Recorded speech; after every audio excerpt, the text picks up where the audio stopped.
Grand Rising. So, this morning in my reading, I'm actually in John. This is John 8:32, and I actually said a silent prayer to God, and this is what He took me to, and it reads: "If you hold on to my teaching, you are really my disciple. Then you will know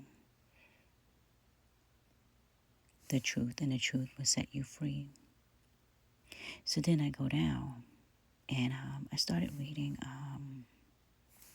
Actually, I read the whole thing, but this is what really stood out. So when he talks about the truth setting us free, right? I have not come on my own. God sent me. Why is my language not clear to you? Because you are unable to hear what I say. You belong to your father, the devil, and you want to carry out your father's desires. He was a murderer from the beginning and not holding to the truth, for there is no truth in him. When he lies, he speaks his native language, for he is a liar and the father of lies. Yet, because I tell you the truth, you do not believe me.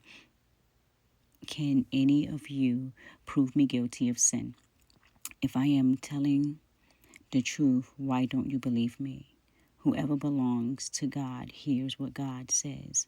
The reason you do not hear is that you do not belong to God. So as I was reading this, and there's a part where it was it's like a summary on this app that I actually have, and it was talking about he's basically telling them to test him.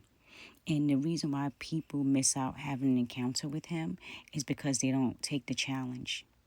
And if they do take the challenge and they discover the truth, then they are afraid to actually do what it's telling them. Some people don't want to feel dumb. So then, if you go down here, it says the Jews answer him, aren't we right to saying that you are a Samaritan and demon possessed? So when we are talking about God and his ways, and I think in my last video I was talking about the disruptor, and he was basically talking about. I spoke about people will hate you. So even he said that you sit here and you believe what the devil says, but you won't believe what I say. And I was just like, wow. And he's like, you won't even test me. That I'm telling you the truth of who I am, right?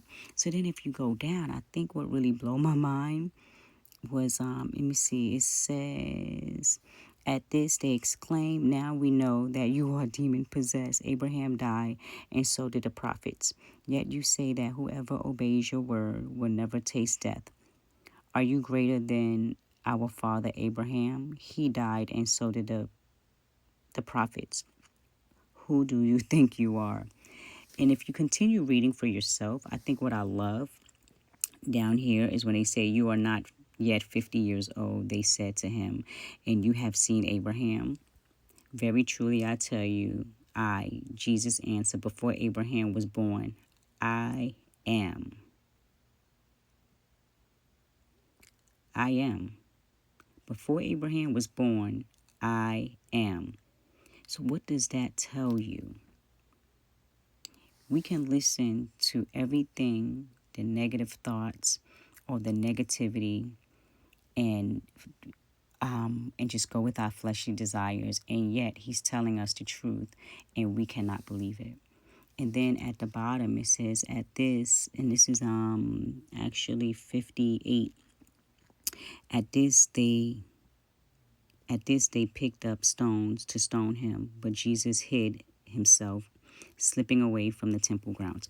So there's another part in this Bible I was actually reading the other day, and I have to find it because I'm still navigating through this book.